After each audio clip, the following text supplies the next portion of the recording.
नमस्कार दोस्तों, स्वागत है आपका। रोजमर्रा की जिंदगी से एक उदाहरण लीजिए। मान लीजिए आपको किसी नए शहर में नौकरी का ऑफर मिला है। आपका दिल कहता है ये मौका अच्छा है, लेकिन दिमाग उस सवाल पर सवाल करता है। अगर नौकरी जम गई तो, अगर मैं असफल हो गया तो, अगर लोग वहां मुझे पसंद न करें तो। आप दिनों तक सोचते रहते हैं और अंत में कभी हाँ भी नहीं कहते, कभी ना भी नहीं। ये है ओवर थिंकिंग, जो हमें कदम उठाने ही नहीं देती। अब जरा गौर कीजिए, जब हम दिमाग को ऐसे दौड़ाते रहते हैं तो सबसे पहले नींद छिनती है, फिर आत्मविश्वास गिरता है, फिर रिश्ते बिगड़ने लगते हैं क्योंकि हम हर छोटी बात में उलझते रहते हैं, और धीरे धीरे हमारी जिंदगी एक बोझ बन जाती है। गौतम बुद्ध ने जीवन को बेहद सरल शब्दों में समझाया। आपके विचार ही आपका भविष्य गढ़ते हैं। अगर विचार साफ हों तो जीवन सुंदर होगा, अगर विचार उलझे हों तो जीवन उलझ जाएगा। यही कारण है कि ओवर थिंकिंग रोकना सिर्फ मानसिक स्वास्थ्य के लिए नहीं, बल्कि पूरी जिंदगी के लिए जरूरी है। लेकिन यहां एक बात समझनी होगी, ओवर थिंकिंग अचानक नहीं आती। ये छोटे छोटे डर, असुरक्षाएं और अधूरे फैसलों से जन्म लेती है, और जैसे जैसे हम इनसे भागते हैं ये और मजबूत होती जाती है। यही वजह है कि सबसे पहले हमें यह स्वीकार करना होगा कि हम जरूरत से ज्यादा सोच रहे हैं। स्वीकार करना ही पहला कदम है आजादी की ओर। इस बात को समझने के लिए मैं आपको एक रिलेटेबल घटना बताता हूं। मान लीजिए आपने किसी को मैसेज किया और वो रिप्लाई नहीं करता। अब सच में शायद उसने देखा ही ना हो, शायद वो व्यस्त हो, या शायद कोई और कारण हो। लेकिन हमारा दिमाग तुरंत कहता है शायद वो मुझे इग्नोर कर रहा है, शायद उसे मैं पसंद नहीं हूं, शायद मैंने कुछ गलत लिख दिया। और बस एक छोटा सा मैसेज हमारी पूरी रात खराब कर देता है। यही है ओवर थिंकिंग का जाल। बुद्ध कहते थे जैसे आग की एक चिंगारी पूरी जंगल को जला सकती है, वैसे ही एक विचार पूरा जीवन बिगाड़ सकता है। हमें सीखना होगा कि उस विचार को कैसे बुझाना है, कैसे उस चिंगारी को काबू में करना है। तो दोस्तों, आज का हमारा सफर यहीं से शुरू होता है। हम समझेंगे कि कैसे ओवर थिंकिंग हमें जकड़ लेती है और कैसे हम उसी दिमाग को अपना साथी बना सकते हैं। अभी हमने देखा कि ओवर थिंकिंग हमारी नींद, हमारी शांति और हमारी जिंदगी पर कैसे हमला करती है। आगे हम सीखेंगे कि इस पर काबू कैसे पाया जाए, कौन सी आसान बातें हैं जिन्हें अपनाकर हम इस आदत को तोड़ सकते हैं और अपनी जिंदगी वापस पा सकते हैं। गौतम बुद्ध ने कहा था, मनुष्य वही चीज बार बार सोचता है जो उसे सबसे ज्यादा डराती है, क्योंकि डर वही जड़ है जहां से विचार उगते हैं। बुद्ध का मानना था कि ज्यादा सोचने का कारण लालच या गुस्सा नहीं, बल्कि असुरक्षा और डर है। जब हम भविष्य को अपने कंट्रोल में लेना चाहते हैं, तब दिमाग हर संभावित परिस्थिति की रिहर्सल शुरू कर देता है। वह हमें सुरक्षित रखना चाहता है, लेकिन यही सुरक्षा धीरे धीरे कैद बन जाती है। सोचिए, आपने कभी यात्रा पर जाने से पहले यह महसूस किया होगा कि अगर ट्रेन लेट हो गई तो, अगर होटल अच्छा नहीं निकला तो, अगर पैसे कम पड़ गए तो। दिमाग पहले से हर संभावना का नक्शा बना देता है। यह उसका तरीका है हमें बचाने का। हमारे पूर्वज जब जंगलों में रहते थे तो दिमाग का यही सिस्टम उन्हें जीवित रखता था। अगर बाघ झाड़ियों से निकल आया तो, अगर आग बुझ गई तो, यह सोच उन्हें सतर्क बनाती थी। लेकिन वही दिमाग आज भी उसी पैटर्न पर काम कर रहा है, जबकि अब बाघ नहीं है, लेकिन हमारी चिंताएं नौकरी, रिश्तों और समाज से जुड़ गई हैं। ओवर थिंकिंग की असली वजह यही है कि हमारा दिमाग खतरे को टालने की कोशिश में हर संभावना सोचने लगता है। यह सर्वाइवल मैकेनिज्म है, लेकिन समस्या तब शुरू होती है जब हम उसे रोकना नहीं जानते। दिमाग बार बार रिहर्सल करता है, पर असल में नतीजा कभी हमारे कंट्रोल में नहीं होता। यहीं से फ्रस्ट्रेशन, बेचैनी और इंसोम्निया, नींद की कमी शुरू हो जाती है। गौतम बुद्ध ने एक बहुत गहरा उदाहरण दिया था। उन्होंने कहा था, तुम्हारे मन में विचार ऐसे हैं जैसे जंगल में उड़ते तीर। एक तीर अगर शरीर को लगे तो दर्द होगा, लेकिन अगर तुम उसी तीर को पकड़कर अपने भीतर बार बार घोंपोगे तो क्या पीड़ा कम होगी? नहीं, वह कई गुना बढ़ जाएगी। यही ओवर थिंकिंग है। घटना तो एक बार होती है, लेकिन हम उसे 1000 बार सोचकर अपने भीतर दोहराते रहते हैं। मनोविज्ञान भी यही कहता है। आधुनिक मनोविज्ञान के अनुसार ओवर थिंकिंग दरअसल अनिश्चितता की सहिष्णुता से पैदा होती है। यानी हमें यह बर्दाश्त नहीं होता कि भविष्य अनिश्चित हो। है, हम चाहते हैं कि सब कुछ क्लियर हो, पक्का हो, सेफ हो। लेकिन जीवन कभी इतना लीनियर नहीं होता। जब यह साफ नहीं होता तो हमारा माइंड उस खालीपन को सोचों से भरने लगता है। हार्वर्ड यूनिवर्सिटी की एक रिसर्च बताती है कि जो लोग बार बार सोचते रहते हैं, उनके दिमाग में स्ट्रेस हार्मोन कॉर्टिसोल ज्यादा बनने लगता है। इसका असर शरीर पर भी होता है। नींद नहीं आती, ब्लड प्रेशर बढ़ जाता है, दिल की धड़कनें तेज हो जाती हैं। यानी ओवर थिंकिंग सिर्फ मानसिक नहीं, शारीरिक बीमारी भी बन जाती है। लेकिन एक और गहरी बात है, मनोविज्ञान यह भी कहता है कि ओवर थिंकिंग करने वाले लोग अक्सर क्रिएटिव होते हैं, क्योंकि उनका माइंड हर पॉसिबिलिटी एक्सप्लोर करता है।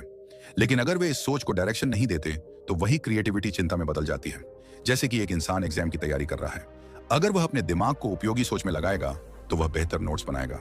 लेकिन अगर वही सोच इस डर में बदल गई कि अगर फेल हो गया तो तो उसकी मेहनत भी कमजोर पड़ जाएगी। गौतम बुद्ध ने इस समस्या का समाधान माइंडफुलनेस में बताया था। उन्होंने कहा था, भविष्य की चिंता मत करो, अतीत पर मत अटको, केवल वर्तमान को देखो। यही माइंडफुलनेस है। जब हम वर्तमान में जीना शुरू करते हैं तो दिमाग की वह आदत जो हर संभावना सोचने लगती है, धीरे धीरे शांत हो जाती है। सोचिए, जब आप खाना खा रहे हो और उसी वक्त मोबाइल पर फ्यूचर के बारे में स्क्रॉल कर रहे हो, तो न तो आप खाने का स्वाद ले पाते हैं और न ही आपकी चिंता खत्म होती है। लेकिन अगर आप सिर्फ उस खाने पर ध्यान दें, उसका स्वाद, उसकी खुशबू, उसका टेक्सचर, तो कुछ पलों के लिए माइंड ओवरथिंकिंग से बाहर निकल जाता है। यही छोटी सी टेक्निक है जिससे हम माइंड को फिर से ट्रेन कर सकते हैं।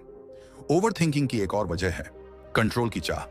हम सब चाहते हैं कि फ्यूचर हमारी प्लानिंग के हिसाब से चले, लेकिन सच ये है कि लाइफ हमेशा अनसर्टेन रहेगी। मनोविज्ञान में इसे इल्यूजन ऑफ कंट्रोल कहा गया है। यानी हम सोचते हैं कि हम सब कुछ कंट्रोल कर सकते हैं, लेकिन असल में ऐसा नहीं होता। बुद्ध ने इसे बड़े ही सरल शब्दों में समझाया था। लहरों पर काबू पाने की कोशिश मत करो, नाव चलाना सीखो। यानी भविष्य पर कंट्रोल मत करो, बल्कि अपने मन को स्टडी करो। एक छोटा उदाहरण सोचिए, आपने इंटरव्यू की तैयारी की, आपने पूरी मेहनत की, लेकिन नतीजा फिर भी आपके हाथ में नहीं है। इस स्थिति में दो लोग होते हैं। एक वह जो बार बार सोचता है कि अगर रिजेक्ट हो गया तो, अगर दूसरे मुझसे बेहतर निकल गए तो, और धीरे धीरे अपनी एनर्जी खुद ही खत्म कर देता है। दूसरा वह जो कहता है, मैं अपना बेस्ट दूंगा, बाकी जो होगा देखा जाएगा। यही फर्क है ओवरथिंकिंग और माइंडफुल सोच का। आज का मॉडर्न साइकोलॉजी भी इस बात से सहमत है। कॉग्निटिव बिहेवियरल थेरेपी, सीबीटी, जो दुनिया की सबसे सक्सेसफुल थेरेपीज में से एक है, यह सिखाती है कि आपके विचार ही आपकी भावनाएं बनाते हैं। यानी अगर विचार बदल जाए तो आपकी एंजाइटी भी बदल जाएगी। और पहला कदम है यह समझना कि हर सोच को पकड़कर उसके पीछे भागना जरूरी नहीं है। ओवरथिंकिंग की सबसे गहरी वजह डर है। रिजेक्शन का डर, फेलियर का डर, फ्यूचर का डर, और यही डर अनिश्चितता को जन्म देता है। लेकिन बुद्ध ने कहा था, डर सिर्फ उसी जगह तक है जहां तक तुमने अपने मन को बांध रखा है। जैसे ही तुम उसे खुला छोड़ दोगे, डर मिट जाएगा। जब मन बार बार वही रास्ता दौड़ता है तो वह धीरे धीरे थकने लगता है। ओवरथिंकिंग सिर्फ एक आदत नहीं है, यह धीरे धीरे हमारी जिंदगी का जहर बन जाती है। शुरू में लगता है कि हम सुरक्षित हो रहे हैं, हम पॉसिबिलिटीज देखकर सही फैसला लेंगे, लेकिन सच यही है कि जितना ज्यादा सोचते हैं उतना ही कम जीते हैं। गौतम बुद्ध ने कहा था, अशांत मन इंसान का सबसे बड़ा शत्रु है, और ओवरथिंकिंग वही अशांति है जो भीतर से हमें काटती रहती है। इसका पहला नुकसान है काम शुरू करने से पहले ही हार मान लेना। आपने यह अनुभव जरूर किया होगा कि किसी काम की शुरुआत से पहले ही दिमाग हजार सवाल पूछने लगता है। अगर मैं फेल हो गया तो, अगर लोग हंसेंगे तो, अगर मैंने सही डिसीजन नहीं लिया तो, और इन सवालों का कोई अंत नहीं होता। नतीजा यह होता है कि हम शुरुआत ही नहीं कर पाते। मान लीजिए किसी छात्र को कॉम्पिटिटिव एग्जाम की तैयारी करनी है। वह किताब खोलने से पहले ही सोचने लगता है, सिलेबस कितना बड़ा है, कंपटीशन कितना टफ है, लाखों लोग एग्जाम दे रहे हैं, सिलेक्शन रेशियो कितना कम है, और उसका दिमाग इतना भारी हो जाता है कि पढ़ाई शुरू करने का हौसला ही खत्म हो जाता है। यानी उसने बिना लड़े ही हार मान ली। यही ओवरथिंकिंग का पहला वार है, एक्शन को रोक देना।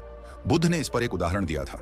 जो इंसान नदी पार करना चाहता है लेकिन हर लहर देखकर डर जाता है, वह कभी किनारे तक नहीं पहुंच सकता। यही हालत ओवरथिंकर की होती है।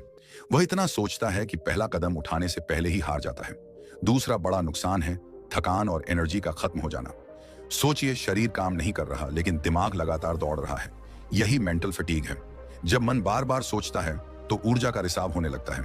हार्वर्ड मेडिकल स्कूल की एक रिसर्च कहती है कि ओवरथिंकिंग करने वाले लोगों में डिसीजन फटीग सबसे ज्यादा होती है। यानी जितना वे सोचते हैं उतनी ही उनकी मेंटल एनर्जी गिरती है। कभी ध्यान दिया है, आपने पूरा दिन कुछ खास काम नहीं किया लेकिन फिर भी शाम को थके हुए महसूस होते हैं। वजह यही है कि दिमाग लगातार सोचता रहा।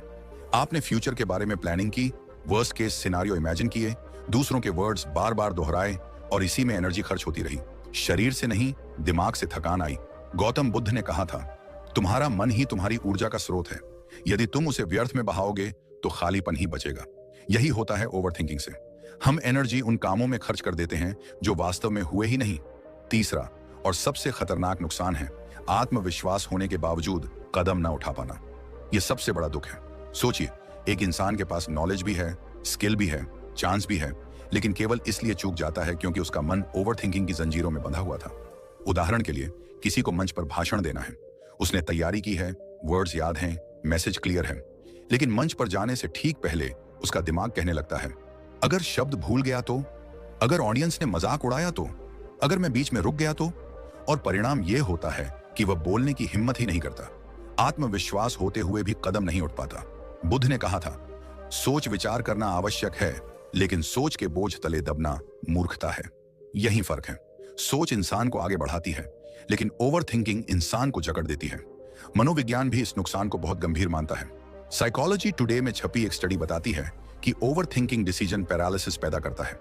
यानी इंसान के पास ऑप्शंस होते हैं, लेकिन वह इतना सोचता है कि सही समय पर निर्णय नहीं ले पाता, और जीवन में कई बार सही समय ही सब कुछ होता है। ओवर थिंकिंग का एक और गहरा नुकसान है, यह हमें वर्तमान से काट देता है। हम या तो अतीत को बार बार दोहराते हैं या भविष्य को बार बार इमेजिन करते हैं, और इस बीच वर्तमान यानी असली जीवन हमारे हाथ से फिसलता जाता है। सोचिए, आप परिवार के साथ बैठे हैं, लेकिन दिमाग फ्यूचर की चिंताओं में उलझा है। बच्चे कुछ कह रहे हैं, लेकिन आप सुन ही नहीं रहे। दोस्त मजाक कर रहे हैं, लेकिन आपको हंसी नहीं आ रही। यानी आप शारीरिक रूप से मौजूद हैं, लेकिन मानसिक रूप से अनुपस्थित। यही ओवरथिंकिंग का सबसे बड़ा धोखा है। यह हमें जीने से रोक देता है। बुद्ध ने कहा था, अतीत चला गया, भविष्य अभी आया नहीं है, तुम्हारे पास केवल यह क्षण है। लेकिन ओवरथिंकर इस क्षण को खो देता है, और यही खोया हुआ वर्तमान धीरे धीरे उसकी खुशी छीन लेता है। ओवरथिंकिंग का असर रिश्तों पर भी पड़ता है। जब आप बार बार सोचते हैं, उसने मुझे ऐसा क्यों कहा, उसने मैसेज का जवाब क्यों नहीं दिया, क्या वह मुझे पसंद नहीं करता, तो आप खुद ही रिश्ते की जहरीली कहानी बनाने लगते हैं। कई बार सामने वाला इंसान बिल्कुल नॉर्मल होता है, लेकिन आपकी सोच ही आपको दूर कर देती है। यह नुकसान सिर्फ मन तक सीमित नहीं रहता। वैज्ञानिकों ने पाया है कि लगातार ओवरथिंकिंग करने से शरीर में स्ट्रेस हार्मोन बढ़ते हैं, जो इम्यून सिस्टम को कमजोर करते हैं। यानी बीमारी का खतरा बढ़ जाता है, नींद उड़ जाती है, दिल की धड़कनें तेज हो जाती हैं, और डिप्रेशन का रिस्क कई गुना बढ़ जाता है। बुद्ध ने कहा था, तुम्हारे विचार ही तुम्हारी दुनिया बनाते हैं, और अगर यह विचार लगातार नकारात्मक हों, तो आपकी दुनिया भी नकारात्मक हो जाएगी। यही ओवरथिंकिंग का सबसे बड़ा नुकसान है। यह हमारे जीवन की गुणवत्ता को गिरा देता है। लेकिन यहाँ एक और गहरी बात है। ओवरथिंकिंग का हर नुकसान हमें एक सच्चाई दिखाता है कि असली लड़ाई बाहर नहीं, भीतर है। जब तक हम अपने विचारों के गुलाम बने रहेंगे, तब तक हम अधूरे रहेंगे। लेकिन जैसे ही हम विचारों को पहचानना सीखेंगे, वैसे ही आजाद होना शुरू हो जाएगा। यही कारण है कि बुद्ध ने हमेशा माइंडफुलनेस पर जोर दिया। उन्होंने कहा, विचार आते हैं, जाते हैं, तुम केवल दर्शक बनो। जब हम दर्शक बनते हैं, तो विचारों की जंजीरें ढीली पड़ने लगती हैं। ज्यादा सोचना, ये वही आदत है जो इंसान के भीतर से उसकी आधी ताकत चुरा लेती है। और सबसे बड़ी सच्चाई यह है कि दिमाग कभी खाली नहीं बैठता। अगर आप उसे काम नहीं देंगे, तो वह अपने खेल शुरू कर देगा। पिछले दुख, आने वाले डर, बेवजह की तुलना और हजारों सवाल जिनका कोई जवाब नहीं, और वहीं से शुरू होता है ओवरथिंकिंग का जाल। लेकिन इस जाल को काटना असंभव नहीं है। जब इंसान अपनी सोच का मालिक बन जाता है, तभी वह सच में जीना शुरू करता है। गौतम बुद्ध ने कहा था, मन ही सब कुछ है, जैसा तुम सोचते हो वैसा ही बन जाते हो। यानी अगर तुम्हारे विचार तुम्हें खा रहे हैं, तो इसका मतलब है तुमने अपने मन की लगाम उसे खुद ही थमा दी है। सवाल यह है कि क्या तुम लगाम वापस लेने को तैयार हो? पहला नियम यही सिखाता है, रुक जाओ, पकड़ो और बदलो। सोचो, जब तुम किसी नकारात्मक विचार में डूब रहे हो, तो तुम बिना जाने उस धारा में बहते चले जाते हो। लेकिन अगर उसी पल तुम ठहर जाओ, अपने मन को पकड़ लो और तुरंत उसे दूसरी दिशा दे दो, तो वही विचार तुम्हें तोड़ने के बजाय बनाने लगता है। यही बुद्ध का संदेश भी है, विचार पर ध्यान दो, क्योंकि विचार से ही शब्द बनते हैं, शब्द से कर्म, कर्म से आदत, और आदत से तुम्हारा पूरा जीवन। दूसरा नियम और भी गहरा है, एक्शन ही दवा है। सोचना कभी बुरा नहीं, लेकिन लगातार सोचते रहना बिना कदम उठाए, यह तुम्हें अंदर से खोखला कर देता है। बुद्ध ने कहा था, हजारों विचारों से बेहतर है एक काम का परिणाम। यानी सोचते रहो, लेकिन सिर्फ इतना कि तुम्हारे कदम सही दिशा में चले, वरना सोचना सिर्फ ऊर्जा की बर्बादी है। अगर किसी बात की चिंता है, तो तुरंत छोटा सा कदम उठाओ, क्योंकि एक कदम की ताकत 100 विचारों से ज्यादा है। तीसरा नियम है, आज पर फोकस करो। इंसान का सबसे बड़ा भ्रम यही है कि उसका अतीत या भविष्य उसके हाथ में है। लेकिन सच यह है कि दोनों ही केवल दिमाग की कहानियां हैं। जो बीत गया वह स्मृति है, और जो आने वाला है वह कल्पना। असली हकीकत सिर्फ यह वर्तमान क्षण है। बुद्ध ने यही कहा, अतीत में मत उलझो, भविष्य का सपना मत देखो, जीवन को केवल इस पल में जियो। जब तुम आज का सही इस्तेमाल कर लेते हो, तो न अतीत सताता है, न भविष्य डराता है। चौथा नियम है, माइंड डंपिंग। कभी ध्यान दिया है कि जब तुम्हारे पास बहुत सारे विचार एक साथ जमा हो जाते हैं, तो सिर भारी सा लगता है? यह वैसा ही है जैसे छोटे से कप में पूरा सागर भरने की कोशिश करना। लेकिन अगर वही कप थोड़ा थोड़ा करके खाली किया जाए, तो पानी गिरने से रुकता नहीं, बल्कि वह और जगह बनाता है। यही काम लिखना करता है। जब भी दिमाग परेशान करे, कलम उठाओ और कॉपी में लिख डालो। बुद्ध ने कहा था, मन को साफ करना वैसा ही है जैसे कमरे की सफाई करना। लिखना उसी सफाई की प्रक्रिया है। यह तुम्हें हल्का कर देता है। पांचवां नियम, शरीर को व्यस्त रखो, क्योंकि जब शरीर खाली होता है दिमाग शोर मचाने लगता है। यही कारण है कि मेहनत करने वाले लोग रात को गहरी नींद सोते हैं और आलसी लोग करवटें बदलते रहते हैं। बुद्ध ने हमेशा कहा कि शरीर और मन एक दूसरे से गहराई से जुड़े हैं। अगर शरीर सक्रिय है तो मन खुद ब खुद शांत होने लगता है। टहलना, व्यायाम करना, कोई नया शौक अपनाना, ये सब छोटे छोटे काम हैं, लेकिन इनका असर गहरा है। लेकिन क्या इतना ही काफी है? नहीं, क्योंकि ये 5 नियम सिर्फ शुरुआत है। असली बदलाव तब आता है जब इन्हें जीवन की आदत बना लिया जाए। ओवर थिंकिंग से निकलने के लिए बुद्ध के विचार हमें एक और गहरी बात सिखाते हैं, ध्यान। सोचो, जब मन लगातार शोर मचा रहा हो तो ध्यान वही है जो उस शोर को धीरे धीरे शांत करता है। ध्यान का मतलब यह नहीं कि तुम पहाड़ों पर चले जाओ या घंटों चुपचाप बैठो। ध्यान का मतलब है जहां हो वहीं पूरी तरह होना। जब खाना खा रहे हो तो सिर्फ खाने पर ध्यान, जब चल रहे हो तो सिर्फ कदमों पर ध्यान, जब किसी से बात कर रहे हो तो पूरी उपस्थिति के साथ। यही ध्यान है और यही तरीका है ज्यादा सोचने को रोकने का। बुद्ध ने कहा था, ध्यान तुम्हें भीतर की रोशनी से मिलाता है। जब तुम इस रोशनी को महसूस करते हो तो विचारों का अंधेरा अपने आप मिटने लगता है। अब सोचो, अगर तुम हर दिन इन नियमों को छोटे छोटे कदमों में अपनाना शुरू कर दो तो कैसा जीवन बनेगा। जब नकारात्मक विचार आएंगे तो तुम उन्हें पकड़कर बदल दोगे। जब चिंता सताएगी तो तुरंत काम शुरू कर दोगे। जब अतीत और भविष्य तुम्हें खींचेंगे तो तुम आज पर लौट आओगे। जब दिमाग भारी होगा तो तुम लिखकर हल्का कर लोगे, और जब मन बेचैन होगा तो शरीर को व्यस्त रख लोगे। यही वह जीवन है जो बुद्ध ने हमें दिखाया, एक सरल, शांत और संतुलित जीवन। ओवर थिंकिंग तब तक समस्या है जब तक तुम सोचते हो कि यह तुम्हारे बस से बाहर है, लेकिन जैसे ही तुम लगाम अपने हाथ में लेते हो, यह तुम्हारे जीवन को नियंत्रित करने के बजाय तुम्हारे लिए एक शक्ति बन जाता है।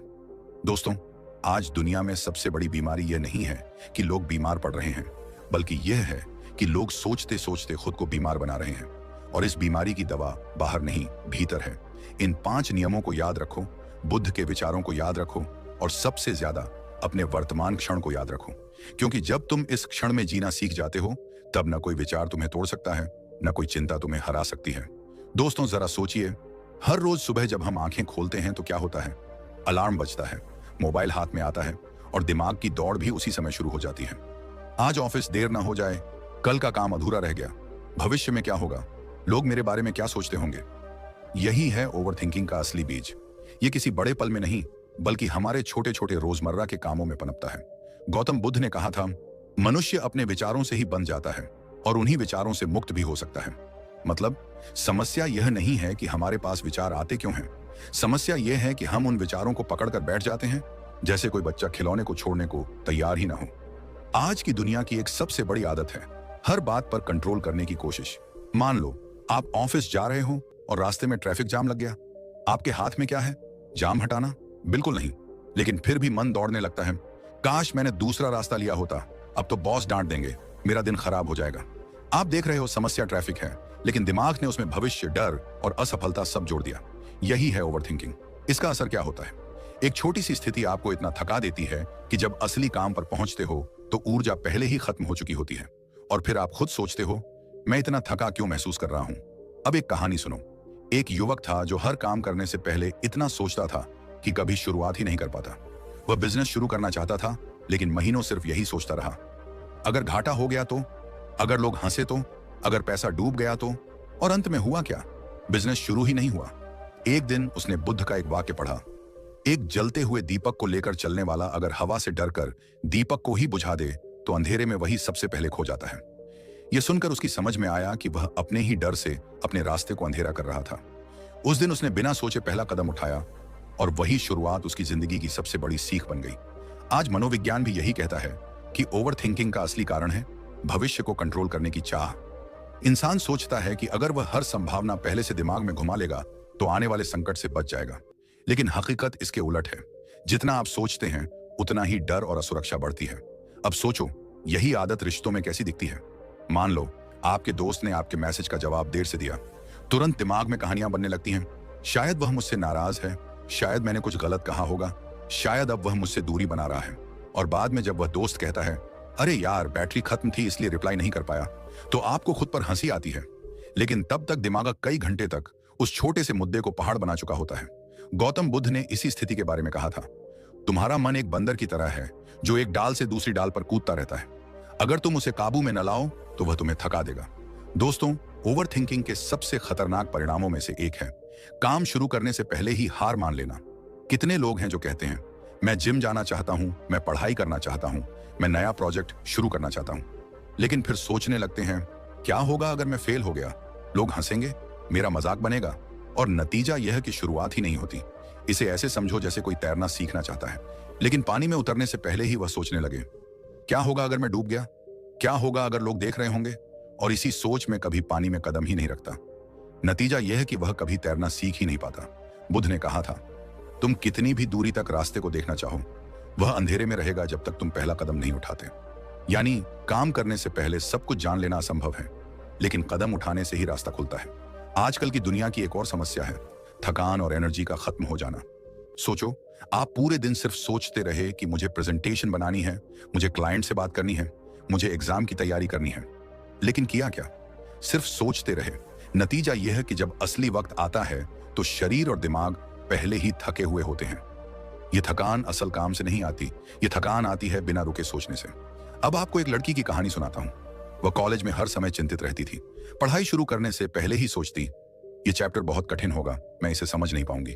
और जब पढ़ने बैठती तो थकान इतनी ज्यादा होती कि आधे घंटे में ही किताब बंद कर देती। बाद में उसे एक प्रोफेसर ने सलाह दी, तुम हर दिन सिर्फ 25 मिनट पढ़ो और बाकी का समय आराम से जियो। उसने ऐसा ही किया। धीरे धीरे उसे पता चला कि असली थकान पढ़ाई से नहीं बल्कि सोचने से आती थी। आज वही लड़की टॉपर बनी। मनोविज्ञान भी यही कहता है कि ओवर थिंकिंग आपके दिमाग की एनर्जी खा जाता है। हमारा मस्तिष्क लगातार हर संभावना का सिमुलेशन चलाता रहता है और इसका परिणाम होता है फैशन फेटिगू, यानी फैसले लेने की ताकत खत्म होना। यही कारण है कि कई लोग चाहे कितने भी प्रतिभाशाली क्यों ना हो, कदम उठाने से पहले ही हार मान लेते हैं। गौतम बुद्ध का एक और विचार यहां बहुत काम आता है, अगर तुम अपने विचारों को नहीं रोक सकते तो कम से कम उन्हें देखना सीखो। यह देखने की कला ही मेडिटेशन है। लेकिन मेडिटेशन का मतलब सिर्फ आंखें बंद करके बैठना नहीं है। मेडिटेशन का मतलब है हर काम को पूरे ध्यान से करना, जैसे खाते समय सिर्फ खाना, चलते समय सिर्फ चलना और पढ़ते समय सिर्फ पढ़ना। आज के जमाने में सबसे बड़ी समस्या यह है कि लोग हर काम करते समय दूसरा सोचते रहते हैं। खाना खाते वक्त मोबाइल, चलने के दौरान भविष्य की चिंता और सोते वक्त कल का डर। यही आदत हमें ओवर थिंकिंग में फंसाती है। अब एक और कहानी। एक व्यक्ति ने बुद्ध से पूछा, गुरुजी, मेरा मन हमेशा भविष्य की चिंता में उलझा रहता है, मैं कैसे शांत रहूं? बुद्ध ने मुस्कुराते हुए उसे पानी का कटोरा दिया और कहा, इसे पूरे गांव में घुमा कर लाओ, लेकिन ध्यान रहे कि पानी की एक भी बूंद न गिरे। आदमी घबराया लेकिन गया। जब लौटा तो उसने कहा, गुरुजी, मैंने पूरा ध्यान सिर्फ पानी पर रखा, इसलिए कोई बूंद नहीं गिरी। बुद्ध बोले, यही है ध्यान। जब तुम्हारा मन सिर्फ एक काम में रहता है तो बाकी विचार खुद ही गायब हो जाते हैं। दोस्तों, सोचिए, अगर हम यह साधारण सी आदत सीख लें कि हर काम को पूरे मन से करें तो ओवर थिंकिंग की जड़ ही खत्म हो जाएगी। अब सवाल उठता है, हम इन सब आदतों को अपने जीवन में कैसे उतारें? बहुत सरल है, रोजमर्रा के छोटे छोटे अभ्यास। जैसे सुबह उठते ही मोबाइल न उठाएं, बल्कि 5 मिनट बस गहरी सांस लें। किसी भी चिंता को लिख डालें ताकि वह दिमाग से बाहर निकल जाए।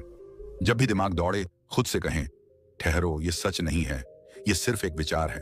और सबसे जरूरी, छोटे छोटे एक्शन लेना शुरू करें। याद रखो, ओवरथिंकिंग कभी भी एक बड़े निर्णय से खत्म नहीं होती, यह हमेशा छोटे छोटे कदमों से खत्म होती है। गौतम बुद्ध ने सही कहा था, मन को जीत लो, बाकी दुनिया अपने आप जीत जाओगे। अगर तुमने अपने विचारों को पहचान लिया और उन्हें अपने अनुसार चलाना सीख लिया तो जिंदगी कितनी आसान और सुंदर हो सकती है, यह सोचकर ही उत्साह आता है। दोस्तों, ओवरथिंकिंग की इस यात्रा को समझते हुए हमने देखा कि यह किस तरह हमारी ऊर्जा चूस लेती है, हमें थका देती है और शुरुआत से पहले ही हार मानने पर मजबूर कर देती है। लेकिन सवाल यह उठता है कि इससे बाहर निकलने का रास्ता आखिर है कहां? यही वह जगह है जहां गौतम बुद्ध की शिक्षाएं और आधुनिक मनोविज्ञान एक दूसरे का हाथ थामते नजर आते हैं। बुद्ध ने बार बार एक ही बात दोहराई, मन ही सब कुछ है, जैसा तुम सोचते हो वैसा ही बन जाते हो। इस वाक्य को अगर गहराई से समझा जाए तो ओवरथिंकिंग का हल छुपा हुआ है। समस्या यह नहीं है कि विचार आते हैं, बल्कि यह है कि हम उन विचारों को सच मान लेते हैं, हम उन्हें पकड़कर बैठ जाते हैं। मनोविज्ञान भी यही कहता है। कॉग्निटिव बिहेवियरल थेरेपी सीबीटी में बार बार बताया जाता है कि हर विचार हकीकत नहीं होता। कई बार हमारे विचार बस दिमाग की कल्पना होते हैं, कोई वास्तविकता नहीं। जरा सोचिए, आप रात में लेटे हुए हैं और अचानक याद आता है कल की प्रेजेंटेशन बिगड़ जाएगी। अब यह बस एक विचार है, लेकिन हम उसे पकड़ लेते हैं, बढ़ाते जाते हैं, उसके इर्द गिर्द कहानियां बुनते जाते हैं। मनोविज्ञान कहता है यही वह क्षण है जहां इंसान अगर सोच को पहचान ले तो वह उसे नियंत्रित कर सकता है। बुद्ध ने इसे साक्षी भाव कहा, यानी विचार को बस देखो, उसे पकड़ो मत। अब एक छोटा उदाहरण लेते हैं। मान लो आप पार्क में बैठे हैं, हवा चल रही है, लोग आते जाते हैं। अचानक एक बच्चा गुब्बारा लेकर आता है और गुब्बारा आपके पास फट जाता है। उस पल आपको झटका लगता है, लेकिन क्या आप उसी झटके के बारे में घंटों सोचते रहते हो? शायद नहीं। आप उसे देखकर आगे बढ़ जाते हो। यही काम हमें हर विचार के साथ करना है। बुद्ध ने कहा था, विचार आसमान में उड़ते बादलों जैसे हैं, उन्हें गुजरने दो। मनोविज्ञान के महान विशेषज्ञ डॉक्टर सुसान नोलन होक्सेमा ने अपनी किताब woman who think too much में लिखा है कि ओवर थिंकिंग का सबसे बड़ा नुकसान यह है कि यह हमारी समस्या हल करने की क्षमता को खत्म कर देती है। सोचने और विश्लेषण करने में फर्क है। जब आप सोचते हो तो हल ढूंढते हो, लेकिन जब आप ज्यादा सोचते हो तो वही सोच एक गोल गोल चक्कर में घूमती रहती है और आपको वहीं अटका देती है। गौतम बुद्ध ने भी यही समझाया था। उन्होंने कहा, अगर किसी को तीर लगे और वह यह सोचने लगे कि किसने चलाया, कहां से आया, किस लकड़ी का था, तो वह मर जाएगा। समझदार वही है जो पहले तीर निकालता है। आज मनोविज्ञान इस बात को एक और नाम से पहचानता है, ओवर एनालिसिस पैरालिसिस, यानी इतना विश्लेषण के कदम उठाना ही बंद हो जाए। महान वैज्ञानिक थॉमस एडिसन का उदाहरण लीजिए। अगर वह हर बार यह सोचते कि अगर बल्ब न चला तो, अगर लोग हंसेंगे तो, अगर पैसा डूब जाएगा तो शायद आज रोशनी की दुनिया ही कुछ और होती। उन्होंने कहा था, मैं असफल नहीं हुआ, मैंने सिर्फ 1000 तरीके सीखे जो काम नहीं करते। यह है एक्शन का परिणाम। सोचते रहने से नहीं, कोशिश करने से रास्ता बनता है। अब सवाल उठता है कि हम इस आदत को कैसे बदल सकते हैं। मनोविज्ञान हमें कई रास्ते देता है और बुद्ध हमें एक बहुत सरल समाधान देते हैं, वर्तमान क्षण में जियो। उन्होंने कहा था, भूतकाल जा चुका है, भविष्य अभी आया नहीं है, तुम्हारे पास सिर्फ यह क्षण है। सोचो, आप बस स्टॉप पर खड़े हैं और बस आने में देर हो रही है। आपका मन कहता है, अब देर हो जाएगी, इंटरव्यू छूट जाएगा, जिंदगी बर्बाद हो जाएगी। लेकिन हकीकत क्या है? हकीकत यह है कि आप बस स्टॉप पर खड़े हैं, बस देर से आ रही है। यही वर्तमान है। लेकिन हम वर्तमान को छोड़कर ऐसी कहानियां गढ़ लेते हैं जो असलियत से कोसों दूर होती हैं। मनोवैज्ञानिक विक्टर फ्रैंकल, जिन्होंने नाजी कैंप में भी जीवन बिताया, उन्होंने लिखा, मनुष्य के पास हर स्थिति में एक आखिरी स्वतंत्रता होती है, कैसे प्रतिक्रिया करनी है। यही स्वतंत्रता हमें ओवर थिंकिंग से आजाद करती है। अब एक कहानी सुनो। एक महिला थी जिसे नींद नहीं आती थी। वह हर रात लेटती और सोचती, अगर मैं अब न सोई तो कल ऑफिस में थक जाऊंगी, लोग हंसेंगे, मेरा काम बिगड़ जाएगा। और यही सोच उसे सोने ही नहीं देती थी। बाद में उसने बुद्ध का यह विचार पढ़ा, अनुभव को वैसे ही स्वीकार करो जैसे वह है, उससे लड़ो मत। उसने तय किया कि अब वह नींद की चिंता नहीं करेगी। जब नींद आएगी तो आएगी, नहीं आएगी तो किताब पढ़ लेगी। और धीरे धीरे उसकी नींद ठीक हो गई। यह है विचारों से लड़ने के बजाय उन्हें स्वीकार करने की कला। मनोविज्ञान इस पद्धति को एक्सेप्टेंस एंड कमिटमेंट थेरेपी कहता है। यानी विचारों को दबाओ मत, स्वीकार करो और फिर अपना ध्यान उस काम पर लगाओ जो वास्तव में जरूरी है। महान दार्शनिक मार्कस ऑरेलियस ने कहा था, तुम्हें तुम्हारे विचारों से ही चोट लगती है, चीजों से नहीं। सोचिए, यही बात बुद्ध ने भी कही थी। तुम्हें गुस्सा कोई दूसरा नहीं देता, गुस्सा तुम खुद अपने विचारों से पैदा करते हो। यही ओवरथिंकिंग पर भी लागू होती है। अब सोचो, अगर कोई इंसान अपने विचारों को पहचान ले, उन्हें देखने लगे और उन्हें पकड़ना बंद कर दे, तो उसकी जिंदगी कितनी हल्की हो जाएगी। आज की पीढ़ी का एक सबसे बड़ा रोग है परफेक्शन का जुनून। हर काम को परफेक्ट करना है। इंस्टाग्राम की फोटो से लेकर करियर तक हर जगह हम सोचते हैं कि यह 100% परफेक्ट होना चाहिए, और यही सोच हमें ओवर थिंकिंग में धकेल देती है। मनोवैज्ञानिक बैरी श्वार्ट्ज ने अपनी किताब द पैराडॉक्स ऑफ चॉइस में लिखा है कि ज्यादा विकल्प और परफेक्शन की चाह इंसान को पंगु बना देती है। बुद्ध ने इसे बहुत पहले ही समझा दिया था। अत्यधिक इच्छाएं दुख का कारण है। एक छात्र की कहानी बताता हूं। वह हर दिन सोचता, मुझे परफेक्ट आंसर लिखना है। वह इतना सोचता कि लिख ही नहीं पाता और अंत में एग्जाम में खाली पन्ना दे आता। लेकिन जब उसने सीखा कि इम्परफेक्ट एक्शन भी परफेक्ट थिंकिंग से बेहतर है, तब जाकर उसकी जिंदगी बदली। दोस्तों, ओवर थिंकिंग की असली जड़ यही है। हम हर बात पर कंट्रोल करना चाहते हैं। हम चाहते हैं कि भविष्य हमारे हिसाब से चले। लेकिन बुद्ध ने कहा था, तुम सिर्फ अपने कर्म पर अधिकार रखते हो, परिणाम पर नहीं। मनोविज्ञान भी यही कहता है, लोकस ऑफ कंट्रोल। थियरी के अनुसार इंसान तभी शांत रहता है जब वह समझ ले कि उसके नियंत्रण में सिर्फ उसके कर्म हैं, बाकी चीजें नहीं। इसलिए अगर आप सच में ओवरथिंकिंग से बाहर आना चाहते हो तो 2 बातें याद रखो। पहली, विचार को सिर्फ विचार मानो, सच नहीं। दूसरी, भविष्य पर नहीं, आज पर ध्यान दो। महान मनोवैज्ञानिक विलियम जेम्स ने लिखा था, मानव स्वतंत्रता की सबसे बड़ी शक्ति है अपनी सोच को चुनने की क्षमता। और बुद्ध ने कहा था, मन तुम्हारा सेवक है, मालिक नहीं। जब ये दोनों बातें आपस में मिलती हैं तो एक गहरा सत्य सामने आता है। अगर हमने मन को साध लिया तो ओवर थिंकिंग खत्म हो जाएगी। अब जरा कल्पना करो, अगर आप हर सुबह उठते ही खुद से कहते, आज मैं सिर्फ वही करूंगा जो मेरे नियंत्रण में है, बाकी छोड़ दूंगा, तो कितनी हल्की, कितनी शांत और कितनी आसान हो जाएगी आपकी जिंदगी। सोचिए, अगर आज आपने ये समझ लिया कि ज्यादा सोचना आपकी ताकत नहीं बल्कि आपकी कमजोरी है, तो आपकी जिंदगी की दिशा ही बदल सकती है। इंसान का दिमाग समुद्र जैसा है, जितना शांत रहेगा उतना गहरा और उपयोगी होगा। लेकिन अगर लहरें ही लहरें हों तो उसमें कोई मोती नहीं ढूंढ सकता। यही बात ज्यादा सोचने पर लागू होती है।